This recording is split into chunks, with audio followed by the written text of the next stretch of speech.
we need to be more sensitive to the fact that we live in embodied energetic systems, and that how we relate to these systems is fundamental to the extent to which we can perpetuate life. So if our interest is in system reproduction, which is a pretty bland way of saying sustaining life, then I think we need to recalibrate the way that we approach these questions. So the question isn't about market clearing equilibria. The question is actually about sustaining smooth flows and energetic return on energy invested. Joining us today to talk about his brand new book, Thermoeconomics in the Time of Monsters, a friend of the podcast and one of our regular contributors, Professor Warwick Powell. Thank you so much for joining us. It's great to be with you again, Joel. So tell us a little bit more about this book. I don't want to say the elevator pitch or whatever they say in the industry, but why do societies need food for people and fuel for machines? Well, without both of those, modern societies, or in fact any kind of societies, don't work. So the book has a background, like most books, right? And the background was actually a sort of a personal intellectual one, which many years ago when I was doing my postgraduate, there was another guy doing his PhD at the time, and he came from the oil and gas industry. He was a bit older than me, and he made a remark that what humans talk about as value is really just energy, and that energy is finite in the universe, and that value is just simply the ways in which we try to come to grips with this idea that everything is about energy. At the time, I was doing a lot of work on Chinese political economy and Chinese Marxist political economy, where questions of the theory of labor or the labor theory of value was the main issue. So this point about energy clearly left a mark, but not one that I bothered doing very much about. I then spent some time actually in the energy industry itself, in the early 1990s, and have on and off throughout my life touched the energy industry in many different ways, either as an advisor at a policy level, as a consultant to electricity generators, distribution companies, retailers, and also working with energy-related technology companies in areas of smart metering, demand-side management, et cetera, et cetera. So energy, in a sense, has always been something in my life as far as a professional field of endeavours been concerned. And so probably about 2 or 3 years ago, as I was finishing off the last book, which dealt with supply chains and information systems, I began to think a lot more again about one of the elements that I talk about in that book, which I didn't sort of surface a great deal, which was this base layer. So the way that I tried to conceptualize our social economic systems is really a system that evolves and changes through time, and which has at the heart of it something that is almost like a triple helix. 3 threads that are intertwined with each other, not totally tied to each other, with lives of their own, but 3 critical threads. The first one is actually this energetic thread, that life on Earth and human existence is fundamentally material and energetic. Everything that we do is actually about the harnessing of the energy available in the universe, the transformation of that energy, the mobilization of that energy, ultimately to create things which are embodied energy that enable us to do all of this again tomorrow. So the question of social reproduction and economic reproduction is actually the implied heart of the question. It's not about market equilibrium and all of that. It's actually about social and economic reproduction in an environment where change is the constant. So we've got this transformational piece that we're constantly engaged in nature, doing things that create stuff that we use and hopefully enables us to reproduce ourselves. As societies get complex, they also involve divisions of labour. So each individual in a society and each economic node does not do enough in and of itself to be self-sufficient. And so an economic system also involves the circulation of things amongst all of these different actors that enable them to continue doing what they do again tomorrow. And this circulation process requires a medium of exchange. And so the second thread, if you will, in this triple helix is the thread of what I generically call exchange value, because exchange value actually has a number of different forms, and different forms of exchange value actually have economic significances. The most common form of exchange value is what we call money. So money is a unit of account, and it's also a claim on the future, because with money, this thing that we call money, I can exchange it for other things at some point later. I can exchange it for other monies, so that's foreign exchange. I can exchange it for other forms of exchange value, which... And Warwick, just a question about that. What's the difference between the real stuff that we actually move and the money in this system? So the real stuff that we actually, the energetic and material stuff, is what I call use values, right? So conceptually, there's a distinction between use values and exchange values. Use values are energetic and material forms that are actually necessary for biological reproduction.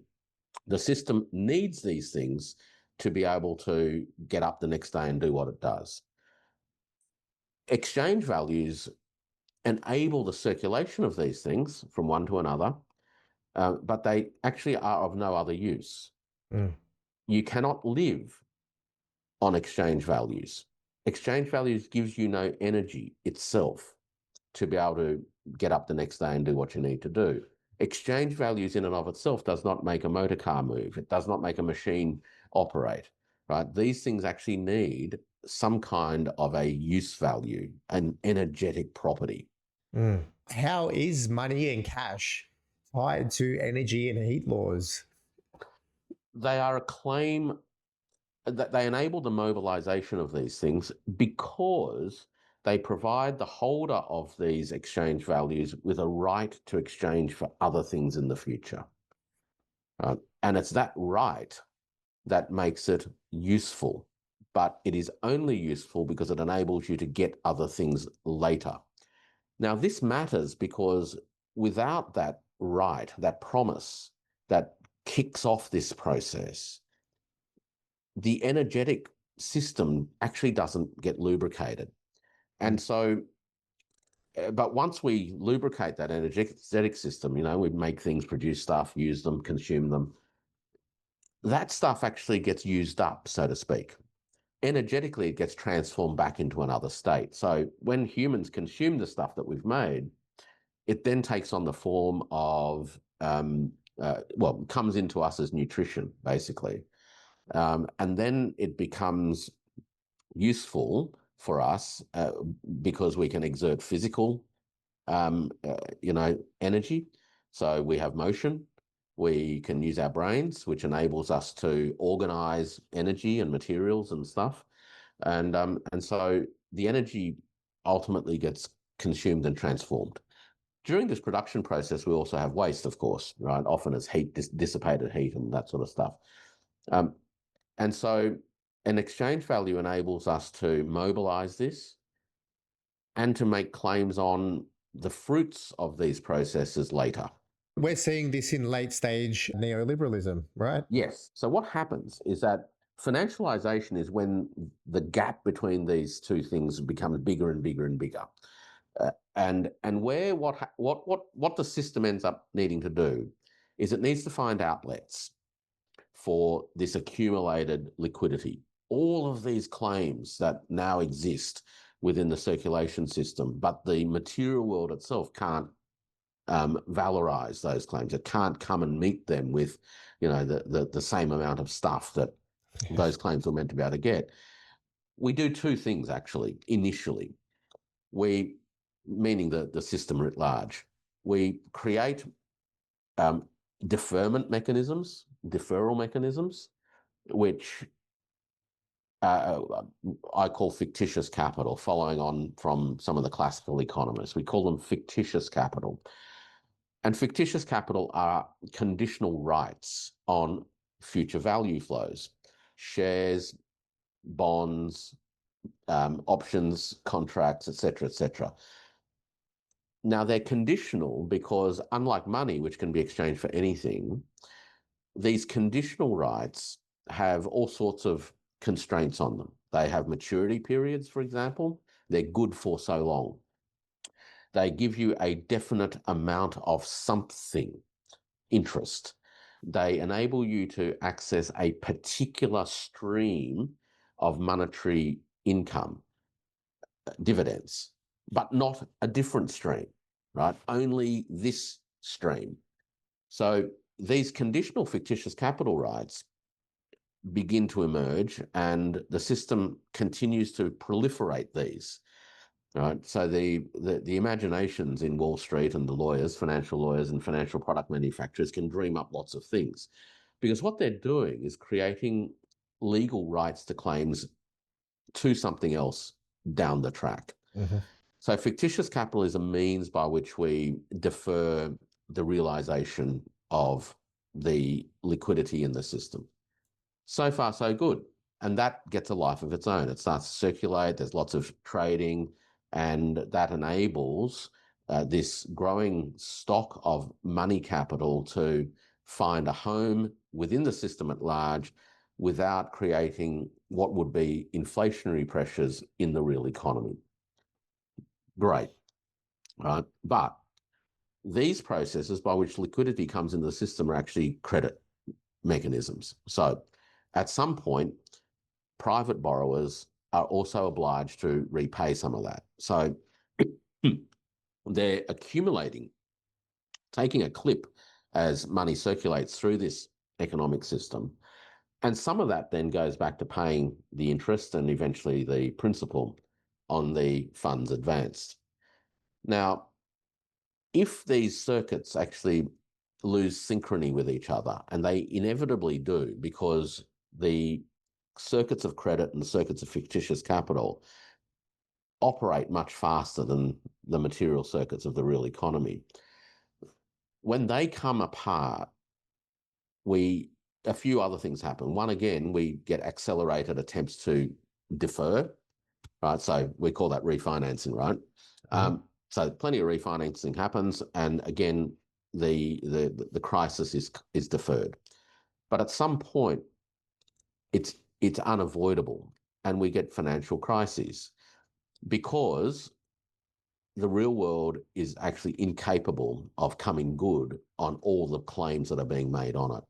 And the first adjustment that's actually made in that is a balance sheet adjustment. So it all happens at the financial and at the unit of account level. But what regulates this flow and balance in this existing economic system traditionally? Well, in recent times, it's basically central banks and governments working in coordination with each other to govern a portion of liquidity. Mm-hmm. But you've got to remember that because liquidity growth in the system is also driven by the demands for credit from commercial banks, the extent to which they can be controlled is very, very limited. And so the system has these two inflows, if you will, where credit is creating liquidity in the system at large. So the challenge is actually, how do you remove that excessive liquidity? And there's two mechanisms. One is through debt repayments, of course, that actually removes liquidity in net terms. And the other one is through taxation. Mm-hmm. And that removes liquidity as well. So the efforts are constantly around how to try to keep liquidity in a macro sense reasonably aligned with the capacity of the real economy. Now, the third thing, by the way, in this schema that holds all of that kind of together is what I call the circuits of information production. So we often treat information as a neutral property that just exists And we don't think a great deal about it in an economic sense, other than when people talk about imperfect information and perfect information. If only I knew everything about the future, right? I can therefore make, reasoned decisions about what I'll do. But my argument is that information is actually has a more complex set of properties. Firstly, it's actually energetic in its own right. Information cannot come into existence and persist and used without it being energetically consuming. And increasingly that's evident because we have artificial intelligence now, right? Which makes it so obvious that there is a direct relationship between electricity consumed, energy of a particular type, and a certain kind of informational output. But even before then, information to exist has to be collected. So there's obviously some effort made somewhere in the process. It gets recorded. In the old days, it used to be recorded on things that took energy to create, paper, for example. It's stored somewhere in shelves, in racks, or what have you. And when you want to get that information back, you've got to then send somebody to spend time and effort to retrieve it, right? So information itself is energetically intensive. The other thing about it is that the traditional view, or the predominant view, is that information is also negentropic. It helps humans bring order to chaos and disorder. By and large, that's probably right in terms of everyday life. But it would be a mistake to think that that is its only property. And in fact, I Sorry, argue... are we safe to say that even though in their own really messy kind of ways, are the RBAs, are the central banks, are they negentropic too to some extent? To some extent, yeah, but not in an absolute sense, because they also operate in a world of uncertainty, and they also bring to the world a certain disposition about the nature of the world. Now, Warwick, before we continue, because this is you've got a lot of concepts going on here, and I'd love to go. One of the main concepts that the book surrounds here is the concept of entropy, which we haven't really gotten into yet. And then energy return on energy investment, which is a key point that you're trying to make here. So could we just explore those two? Sure. So this... Our social economic system is basically this intertwined dynamic of these three key threads. Underpinning all of this is actually the transformation of energy. The laws of thermodynamics tell us that this world of energy is entropic by nature. It is fragmenting, it's becoming more complicated, and it's going from order to chaos continually. Right? And so humans exist within this world. Right? It's not a world that we can somehow step out of. We are embedded and we are part and parcel of this energetic world, which is inherently entropic. What humans try and do is counter that through negentropic interventions. And we do that by creating rules to bring order to chaos, and we try and do that by creating institutions that, again, try to provide parameters of behaviors that will reduce or decelerate the extent of entropy. Particularly in more modern times, we've seen an acceleration of the ability of humans to harness surplus energy. And we've been able to do that because we have achieved ways of realizing very high energy return on energy invested through our own activity. So I'll use an analogy to explain this.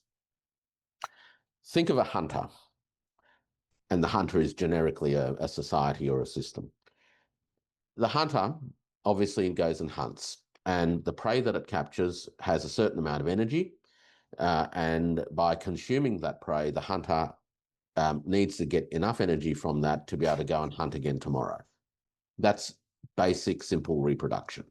I get to repeat and rinse. Except that the hunter is not 100% successful. So the hunter actually needs to get enough energy from that one prey to cover for the 9 other times the hunter was unsuccessful. The hunter also has got obligations for a whole bunch of other requirements that make the hunter's life possible. dependencies that need also to be fed. And so that one item of prey needs to deliver enough energy for the hunter, for the hunter's 9 failed attempts at hunting, together with sustaining the hunter's ecosystem to enable the hunter to do all of this again tomorrow. The more efficient that relationship is between the hunting activity and the energy that the hunter can get from that animal, the more complex the superstructure can become, the social structure. So if I spend 1 unit of energy to be able to get 10 units back available to me, and that I can store that and have that available over a period of time, that delivers me a certain energetic potential. If I can achieve ways in which I can get 50 units or 100 units or 150 units, and obviously I'm now making available to myself as a society an incredible amount of energetic resource in the world to be able to create things and do things. And so modern societies, through our ability to harness fossil fuels, heat, steam, hydrocarbons, have over the course of the last couple of 100 years achieved incredibly high energy return on energy invested outcomes. And unsurprisingly, those societies that have been able to harness that have also been able to sustain an incredible array of complexity. That is the heart, I guess, of the historical dynamic, this constant tension between the entropic properties of our energetic material world that we can't avoid, and the fact that human beings are also constantly seeking to govern that through negentropic, or what we hope to be are negentropic interventions. You have to think about what Australia is doing right now, where it's standing in this scenario with this energy return on investment. Because I was speaking to Major Cameron Leckie in our previous episode.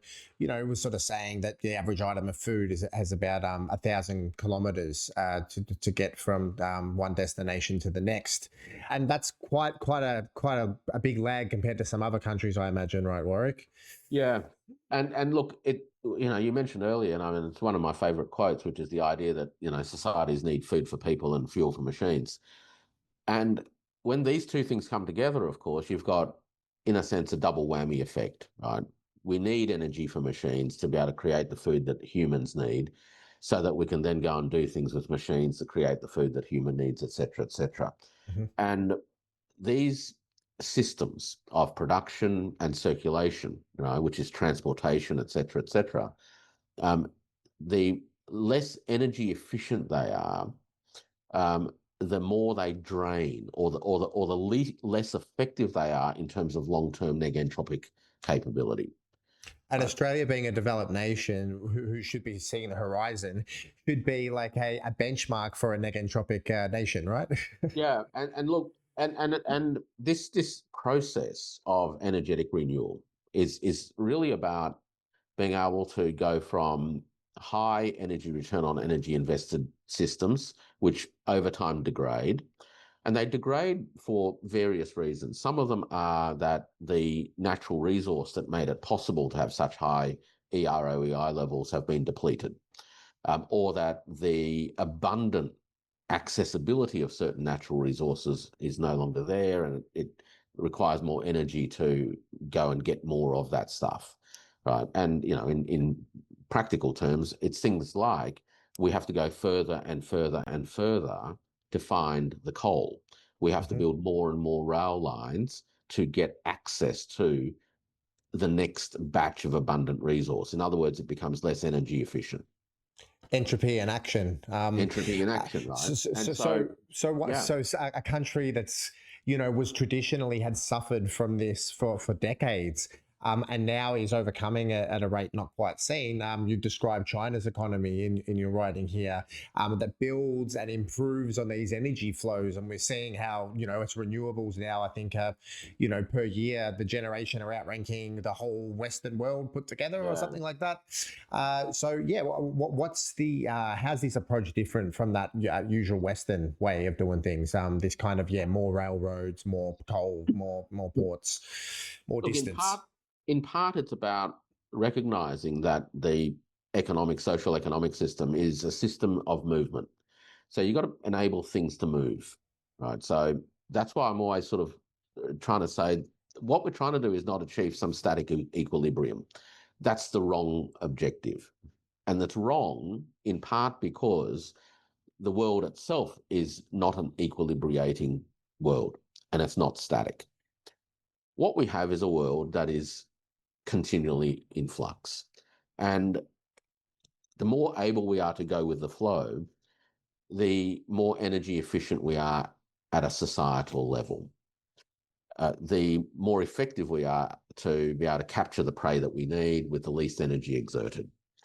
And a place like China has, in a sense, confronted through different drivers the reality of energetic constraints. It has abundant resources, but also a great demand for resources. The resources that it has available are no longer as energetically efficient to harness as they were 2 generations ago. Other drivers involve concerns around energetic security, the prospects of the energy needs of that system being blocked by somebody else. And these aren't trivial things because they obviously go to existence.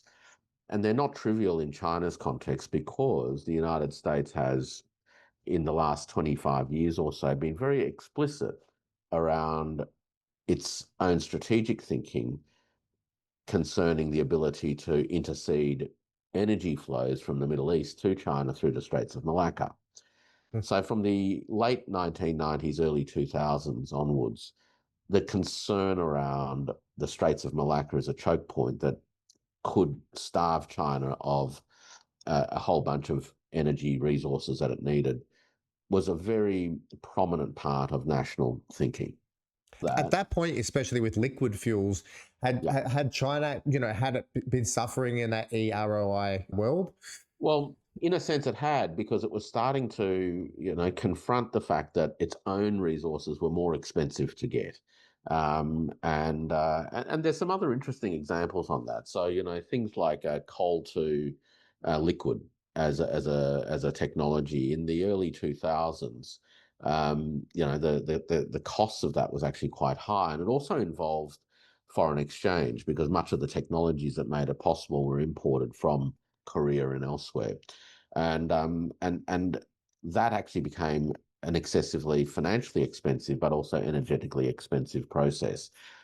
With oil prices at over 100 and with more domesticated capabilities and improved efficiencies, they're now getting it down to what is equivalent to about $50 is the break-even point, right? Per barrel is the break-even point for China's coal to liquid processes. But the other driver of all of this was, well, there are 2 other drivers. One was a commitment to this idea of global climate change action, which China has been an active signatory to. And the other one was urban pollution. Right? So anybody who had been to China and visited the big cities during the course of the 90s and 2000s would remember how polluted these big cities had become. And they were no longer viable places because they became entropic again, explicitly entropic. People were getting sick. It demanded more resources. People were getting angry, et cetera, et cetera. So these are symptoms of systemic entropy manifesting themselves when your energetic system loses the sorts of not only efficiencies from an energy return point of view, but its affinity with the world at large. as you're trying to squeeze more out of a limited amount of stuff. So you bundle all of that together.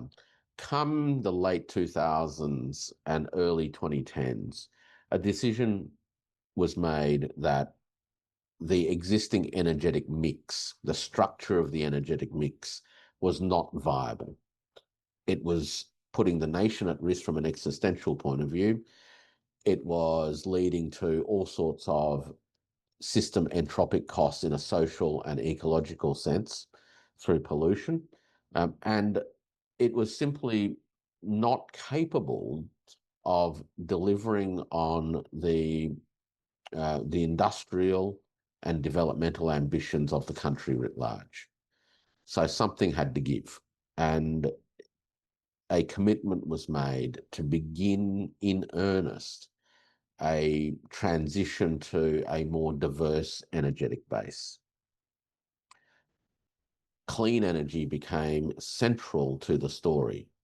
Not that it meant the abandonment of things like coal and gas and oil, but efforts made in relation to those traditional fuels also began to take into account ways to make them more energetically efficient, changing their role. So the role of coal within the network in China has changed fundamentally, where today it is able to burn cleaner, but also it is able to be mobilized as a supplement to other so-called base loads, right? So this is a real flip of the switch, because coal traditionally was the 24/7 energy source, and that coal-fired power stations weren't things that you could just crank up and turn down, as a supplement. But in China, increasingly, coal fire plays that kind of role. There's also an incredible amount of work being undertaken in nuclear.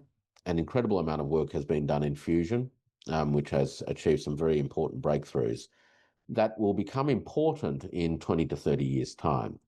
But this current generation of energetic renewal is seeing the proliferation of a whole range of clean energy technologies, particularly wind, solar, and related to that, the development of critical energy storage capabilities. When solar first came on the scene, it was incredibly energetically inefficient. Right. When I was involved in energy back in the 1990s, we ran projects in Queensland called the Remote Area Power Supply Scheme, I think it was, right? RAPS. And the idea of RAPS was to deliver energy to off-grid users. And part of the RAPS scheme was to support experimentation around renewable energy. And that meant solar panels. Probably expensive Australia-made photovoltaics though, eh? Correct. So expensive. So this was in the early 1990s, and a double garage full of car batteries. Yeah. But to be on the safe side, all of these remote area power supply scheme projects that experimented notionally with renewable energy, and solar in particular, had the diesel generator out the back just in case. So they weren't particularly efficient at the time.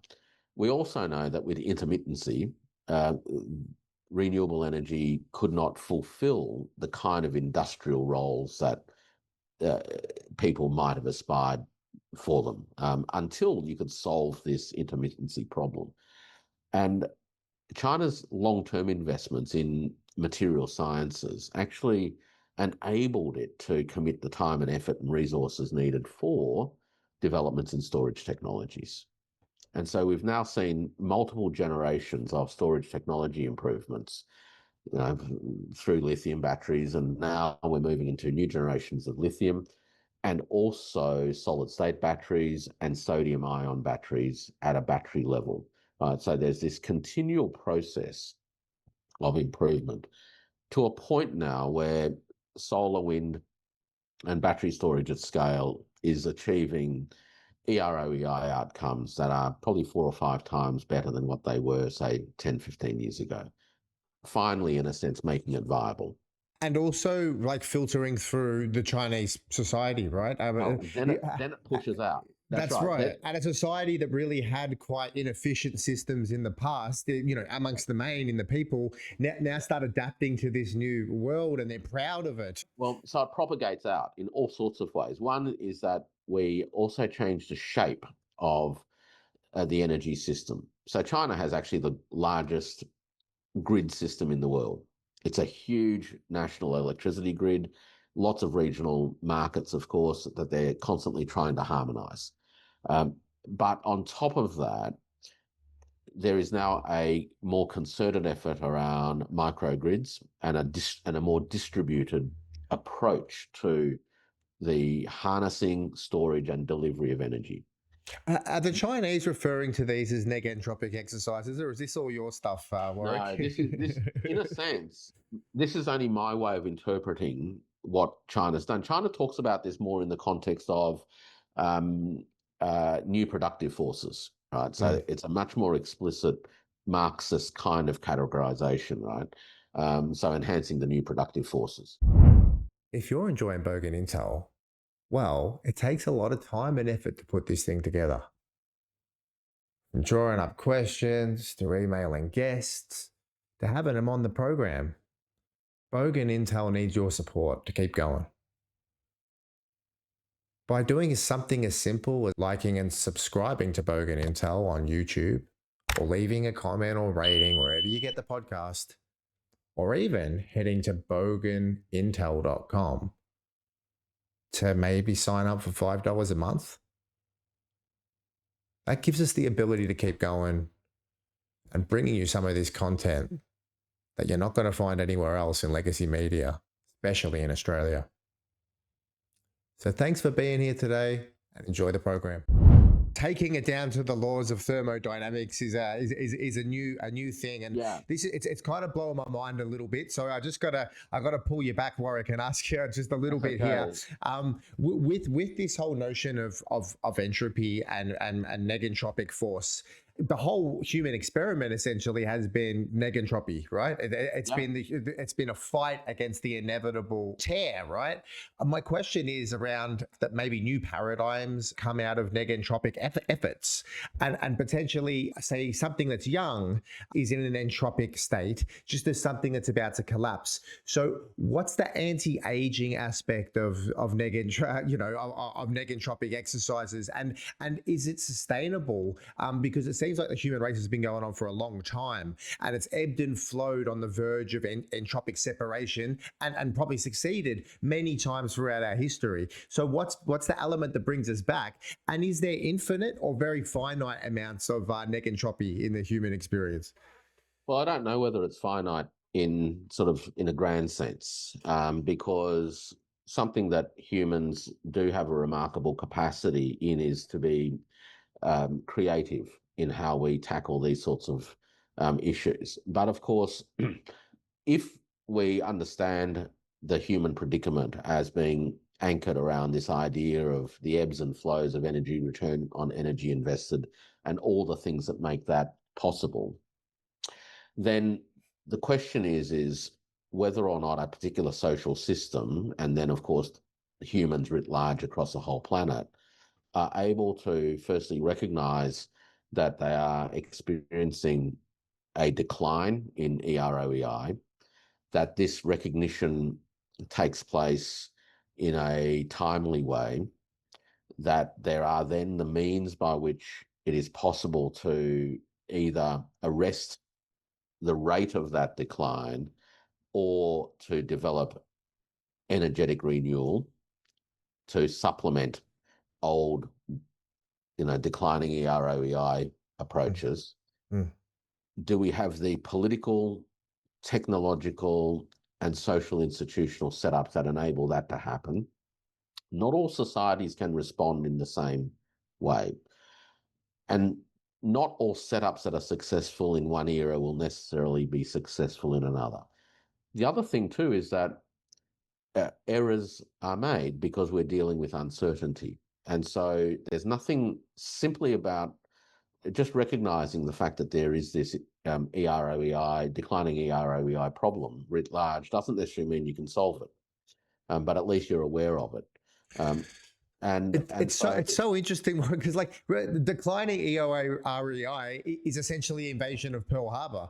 There are so many things yeah, that come out of this situation. It yeah, creates war, tectonic shift throughout everything. And yep. I have to chuck this in now because we see China, who seems to have a grasp about this process. Look at America on the other hand. If we want to talk about this concept of energy return on investment being the opposite, let's look at the data centers, the AI, 7% of America's energy generation coming out of something that potentially won't bring any return on investment. So And here's what the is the thing, right? contrast there? Yeah. Well, here's the thing. If we treat information as potentially entropic as well, right? So as I said earlier, the traditional approach, particularly after Claude Shannon's seminal work in 1948, that information is negentropic. But what I'm saying is that because information is energetic in and of itself, it may actually be entropic, accelerating. So if you're consuming lots of energy to create a whole bunch of useless information, then that setup is actually an entropy accelerant. And we have experiences of that with things like noise, what we call, informational noise. We have misinformation, disinformation, um, BS. We have information silos that get created, which actually creates the conditions for social entropy to become worse, basically destroying the ideas of common foundations of informational truths. It makes it actually really hard for communities to figure out ways of moving forward. And so if you've got this energetically expensive infrastructure that is spitting out entropic accelerating information, Under then the you're guise of the opposite, right? of the opposite, then your risk is firstly that you misdiagnose what's going on because you just don't know for a long time, and of course it becomes too late. The second thing, and it becomes too late in all sorts of ways. So it obviously draws a whole bunch of available energy out of the system. So again, think of that animal, right? And that there's all these different mouths to feed, and we're trying to harness more of those animals. And the claims that are being made from this one new mouth on the prey that we're harnessing is just voracious. Yeah. Now, what happens to the others that have traditionally, nibbled away and used energy to do other things that are useful? Well, suddenly they come back to the table, and they're saying, "Well, where's the meat, right? Where's the energy that we need?" Well, Because this bad thing luck. here is proven and it actually can yield this much meat, whereas this thing over here is giving us nothing. Well, it's worse than that. It gives us things that can misdirect us. So it can create things. I mean, when you see some of the AI platforms talk about how they're going to monetize their capabilities by introducing AI-enabled, what is essentially an OnlyFans platform, then you start to wonder whether or not that energetic consumption is delivering something that is negentropic at a system-wide level, or whether it's a means by which the controller of that resource is able to siphon monetary value out of the circulation system, right? And where look, the druid in me that is removed from some of this technological seeing the relevance in some of it. Is there something about these systems? There's a folly about these data centers, about the cryptocurrencies, all these sort of things that we build on. This techno fetishism is in its own right. Like I find it very interesting that we see it as a negentropic exercise, but now as you're saying, it's actually an entropic accelerant. So is That's right. techno fetishism also something that we have to consider here, in the do. entropic process? Absolutely. And I'm reminded of two books by the same French philosopher, Jean Baudrillard. He wrote the book Simulacra and Simulation, which featured in The Matrix, right?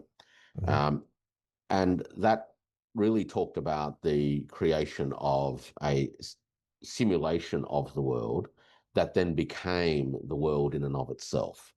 And it became detached from what he would call the sacramental order of reality. So we live in these simulations. In a sense, there's limited harm in that. And you find, from his point of view, this wonderment at the United States, actually, in a book that he wrote 40 years ago this year called America. So he did a road trip, and it was a book that was really an ode to the American imagination, that the United States as a country and as a culture had the ability to basically shed itself from the constraints of history, its European colonial history, shed itself of all of that, and invent on a blank canvas something anew. And for him, that was something to marvel at. But of course, when you look at it through an entropic lens, there is something to marvel at that. But at the same time, inherent in the thing that he marveled is actually the very seeds of the destruction of the foundations of what he marveled.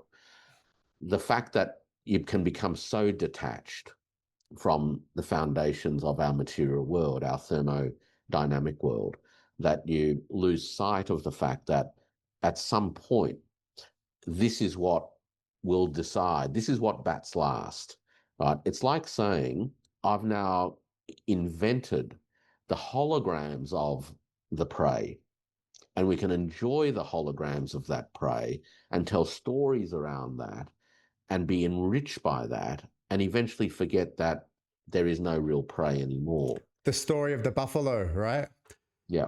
And you have to, like, the geographical aspects too. I mean, could America become what it became if it didn't have this massive swathe of West that it could go out and have this very, very inefficient energy return on energy investment for a couple of 100 years there with no consequence? And now we're looking at the way it perceives the world around it, and the just-in-time supply chains that it's built, and the way that it sees the world, the economic world, through neoliberalism. There's also some ideological stuff wrapped up in this too, right? So we're talking about a political economy. The United States was able to harness oil, gas, and coal, and it was foundational to the development of modern America.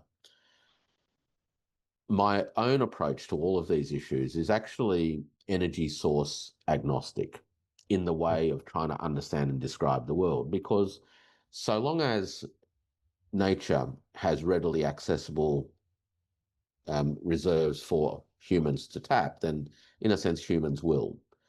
And those reserves can be literally oil bubbling to the surface, which of course is what the situation was like many, many decades ago. And in other parts of the world, that's still possible. The challenge in America is that, in fact, what appears to be availability over the last 15, 16 years, it's become the world's largest producer of oil, right? The shale revolution, right? Shale revolution. There's plenty of shale oil, but to get it is costing more and more energetically. Yeah. It's also and there's a sense in which, as the oil is pumped out and it flows smoothly and abundantly, it creates the impression of continued abundance. And yet, at some point, and we've all experienced this when we're slurping on a drink, at some point that funny sound starts to emerge where you're sucking on air. And it just happens, right? Yeah. So the stock is not experientially connected to the flow until it happens, and suddenly the flow stops. And so you're saying that ideologically America has leaned towards these long supply chains, the bad energy return. Is that emblematic in what's happened in Venezuela, right? Trump's gone, well, we can sort out everything. We can go into Venezuela. And then Chevron are all like, look, the energy we need to put into this thick sludge to actually get something out of it, we also cut it with Iranian crude as well as a necessary part of refinement. So the quest is to find again another energetically cheap source, right? And so that's the way in which these systems renew themselves until they can't. And most countries would have constrained themselves because they would have said, well, we can't go and take it off someone else. But in this case, the United States hasn't constrained itself. It's still got massive issues because harvesting that and transforming it isn't going to be energetically easy in any case. But the other thing that happens is because of geography and politics, the vested interests that emerge around particular kinds of energetic sources tend to act as bulwarks against change.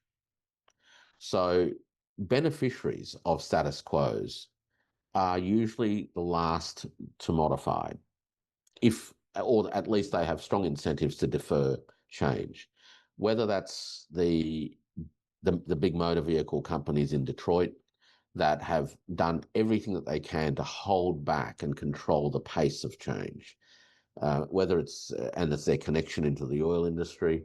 Now, again, for a long time, this particular energetic structure was incredibly abundant for the United States. It achieved energy return on energy invested outcomes, which were outrageously high. Right? But that masked the progressive decline. And the progressive decline actually manifests itself in very, very visible ways increasingly. And it's not necessarily price points, because price points don't always understand or don't distinguish between stock and flow that well.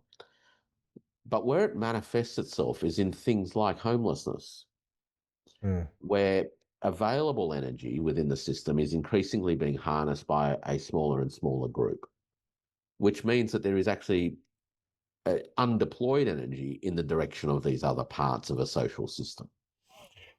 So this is about your point of, nations essentially being energy management systems. Yeah. Now, going back into this like druid part of me, I hate the idea of this being completely the way it is. But, even if we're going back to the Neanderthal era, whoever had more caloric intake versus the other, it's been a battle for energy, and this is how the world operates. And now we're seeing battles for energy right now in the Persian Gulf. Yeah. So before we go into that, into the geopolitics at the moment, I'm interested with the personality types of leaders as well. Potentially there were virtues within more historical leaders, not the ones we have now, that lean towards promoting negentropic exercises consciously.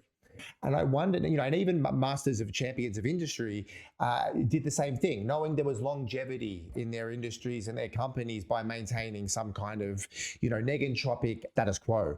But now we don't have those people, particularly in the West. And they are entropic by their very nature. You look at someone like Pete Hegseth or Besant, in the US. These people are counterintuitive to the preservation of humanity, essentially, and these systems that keep it up. So, how much do personality types and the people we're dealing with have an impact on this, hyper-accelerated entropy? Look, I'm sure that there is some impact, though my work tends to focus a lot more on how the sort of fundamental structures shape this. The personalities that come to the table, of course, can act as accelerants. They can be change agents as well, but they operate within these contexts. And I'll give you sort of an example, I guess. You can have an environment in which this is the calorific question. If you come from a history in which poverty and starvation was a dominant feature for a long time and has then been ingrained into your own disposition towards the world, then you are in a sense, intuitively attuned to the calorific requirements of your social system. Whether you think of it that way or not is a different matter. You're likely to be more concerned about a peasant revolt, for example. But at heart, what actually makes that proposition work or not work is the success that you have in overcoming a calorific shortage problem or a calorific distribution circulation problem. The other point is that the financialization of the system, which is actually a logical way in which the system deals, as I described earlier, with short-term problems. It just keeps injecting liquidity to keep the wheels spinning, ultimately leads to a frame that actually confuses two things. It confuses measures of exchange value as if they told you something about the state of play of use values. And when you confuse the two, or when you suppress use values under the accounting of exchange values, then at some point, as I said earlier, use values will always bat last, and it will catch you by surprise. And so two things happen. One is the accounting units will be impaired, right? So your balance sheet gets hammered. The second thing could be that you also have use value impairment as well. Now, luckily for human systems, when balance sheet impairments take place, it typically doesn't mean the energetic systems fall apart. They're often still there. The buildings are still there. The machines are still there, et cetera, et cetera. But if they're left to unattended and they aren't maintained properly, then obviously by the time you've realized this, there's a whole bunch of machines that are no use anymore, or which are actually only half as efficient as they once were. Needless to say, bombing the crap out of a place and destroying some of this stuff changes that equation as well. So the way in which financialization can actually distort the way in which we approach this question of systemic entropy is very, very dangerous. Not only is it a driver of entropy, it's actually still necessary in the system, right? So and so you can't do away with it. What I think you've got to try and do, and I think the Chinese have been experimenting with this. So you hear talk of things like finance needs to serve the real economy. Well, what does that mean, right? Well, it means that finance must always enable the real economy to pursue stabilized or enhanced energy return on energy invested outcomes. That is when finance is serving the real economy. It enables the circulation of these things in a smooth way, as efficiently as we can. In other words, the circulation of goods itself needs to be energetically efficient. You don't want to be consuming lots and lots of energy to move something from A to B. In the West, under neoliberalism, the average punter's been tricked because we are dealing with these massive supply chains, these huge gaps and huge costs of energy to move these things around the world in these just-in-time economies. And now it's all coming to a halt. Where does Australia sit within this situation with the Gulf as your entropic analysis kind of applies to it? Well, Australia, of course, is a trading nation, in part because it produces lots of certain things that it can't use up, and it needs things that it doesn't produce. These episodes constantly bring to the table the question of whether or not we should produce more of certain things. And I think increasingly, the issue isn't whether or not we should produce more face masks or not, right, which was the discussion 3-4 years ago. The issue is whether or not we have the capacity to be as energetically autonomous as we possibly can be. Now, if we take a a fuel agnostic view to Australia, there's lots of ways that we can think about this. One, of course, is to explore how we can exploit existing fossil fuels and hydrocarbons. Right? That's one approach. Another approach, and these aren't necessarily mutually exclusive at this point in time, would be to accelerate the electrification of a lot of our systems, right? So that we are less dependent on imported liquid fuels for transportation.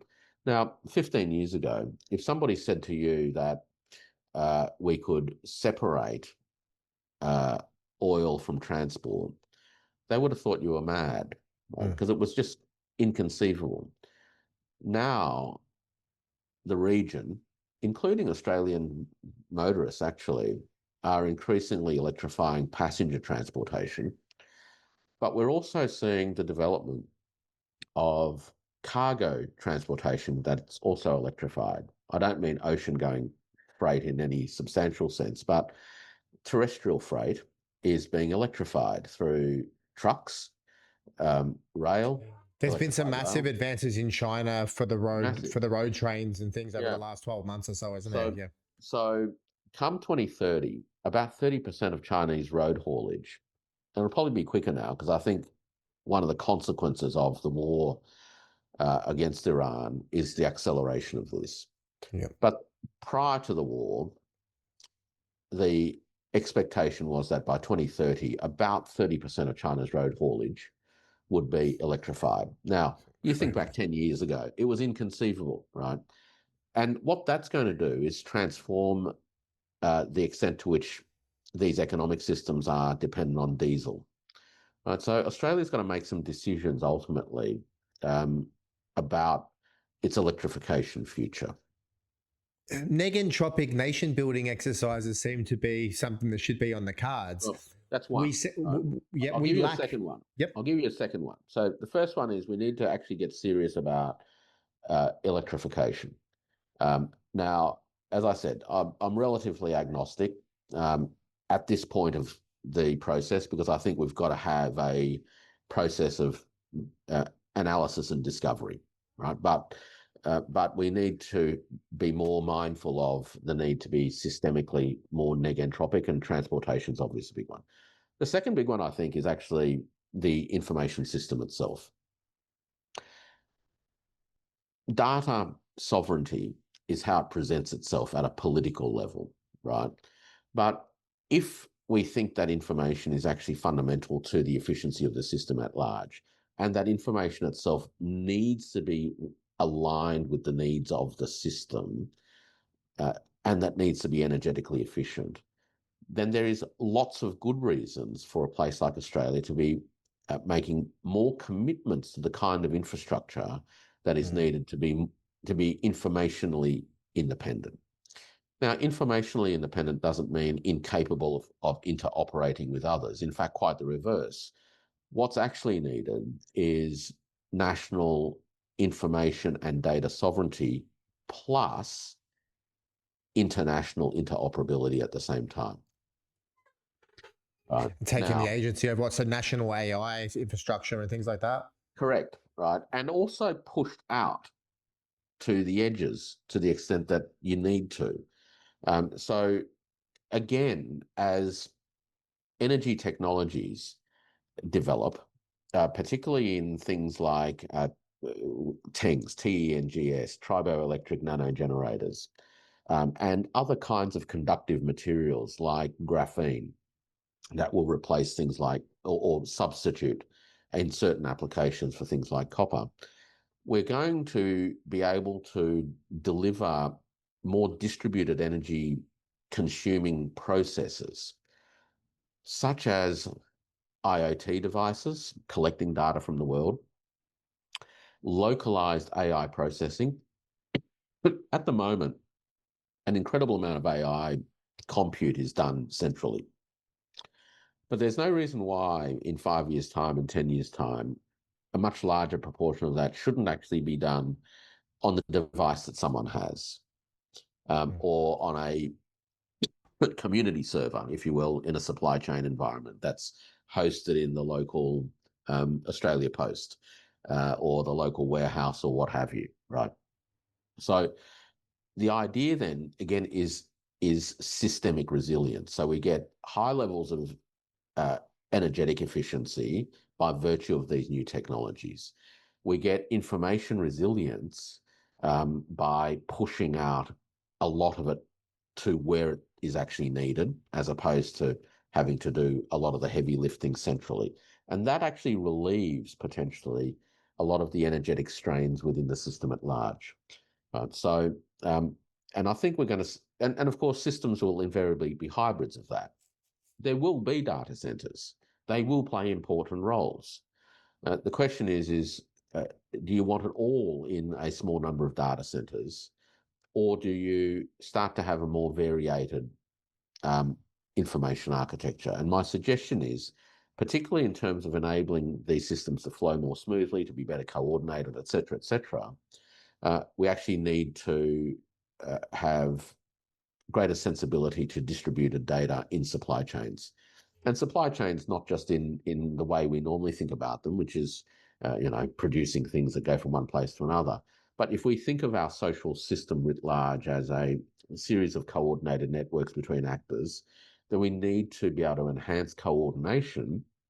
So funnily enough, it actually creates a more resilient, but nonetheless just-in-time like kind of system, but underpinned by much better information and much less fragility because the capability is more distributed. And also the comfort of actually knowing what's going on a little bit to some extent too. Yeah, Instead of look, outsourcing all these systems all the time, I just keep thinking of that Microsoft deal we made a couple of years ago for cloud computing. You know, it was such a massive deal, and it comes in lieu of any discussion. And I wonder why you're not in Canberra right now advising the government on some of this stuff. it brings to me two things, Joel. I wrote a piece last year about the myth of America not making things, which is in a sense counterintuitive. But my argument was that all the concerns in the United States about it not making stuff reflects actually precisely what you've touched on, which is that America actually makes lots of things. It's the second largest manufacturer in the world. But most of the things it makes are high-end, technologically sophisticated devices, which are sold around the world and which don't kind of touch the lives of ordinary people. And the idea of actually having things in your house that were made somewhere within your neighborhood, broadly speaking, is an experience that I think many people yearn for again. Right, so there is a sort of an emotional, affective dimension to how these systems also contribute to this question of entropy, because when societies lose this sense of connectedness, they have entropic consequences. Right, so that's the first one. The second point that this raises for me, I think, and this is very, it touches on the intersection of a few things. On finance, so we've got Australian superannuation industry is what I'm thinking about. That invests in things around the world to generate money returns for Australians for their retirement.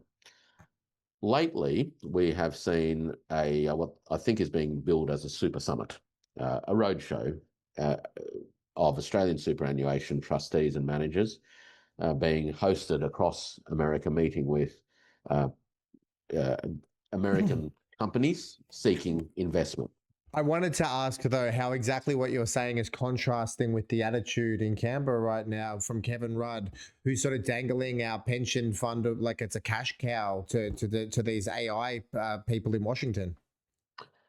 Look, I worked for Kevin many years ago, so I think all I'll say on in terms of Kevin's work is that I think he's fulfilling his role as ambassador in an extremely professional way. Now the question is not whether it's Kevin or not. The question is what the role is and what's going on.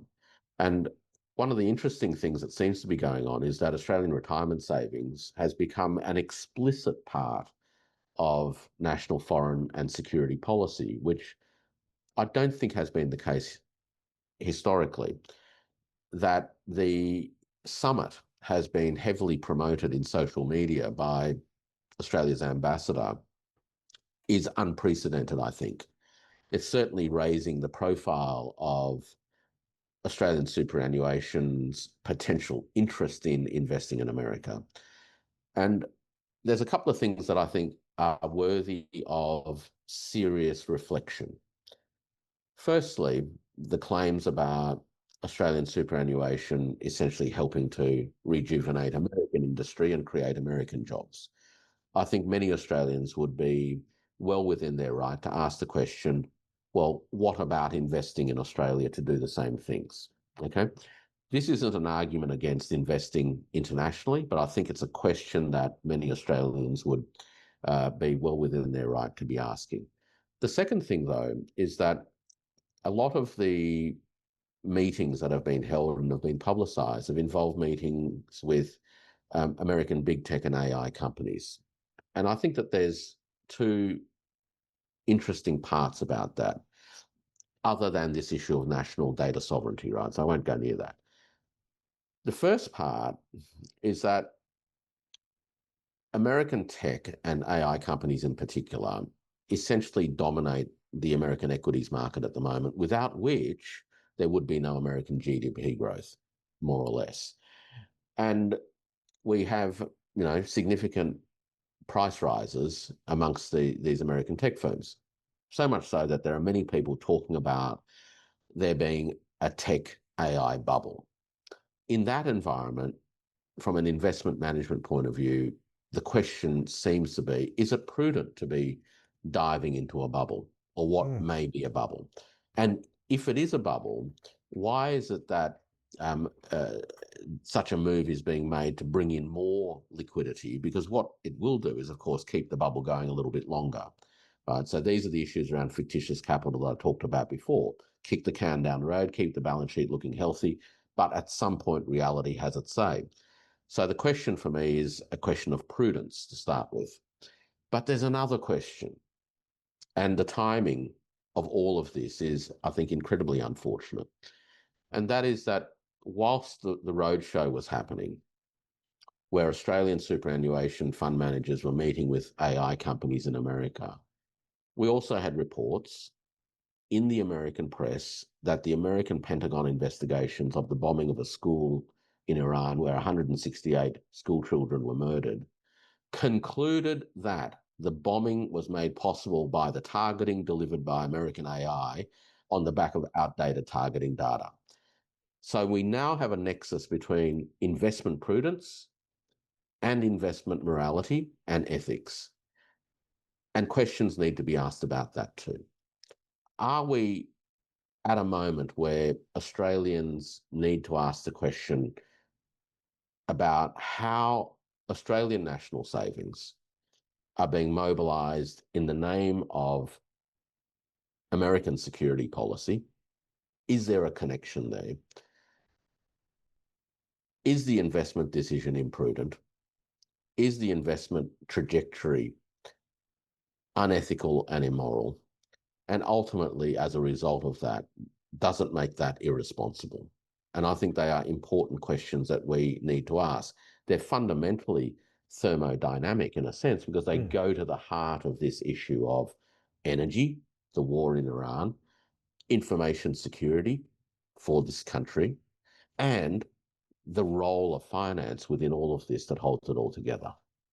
Traditionally, leaders or masters of industry have had to take the temperature down, have had to do, the homeostasis of the human condition has had to be mitigated by these forces that have taken it too far. But now they're no longer doing what they say they are. They're actually working counterintuitive, hoping that they're going to create a new negentropic system, which is tech control over our society, I suppose, is Yeah. and I wonder if our governments are hoping that that's going to be the case as well from all this endeavor, all these data centers, all these poor returns on investment for our energy use, our pension funds, because we can't really see what it's being used for here in Australia. And we're quite often asking why we're not investing in this country, why we're not investing in energy solutions, in this independence that you mentioned. If someone reads the book, what are the takeaways you're hoping from economists to punters? What are the main takeaways that you want your readers to get? Um, Look, I think the main takeaway is that we need to be more sensitive to the fact that we live in embodied energetic systems, and that how we relate to these systems is fundamental to the extent to which we can perpetuate life.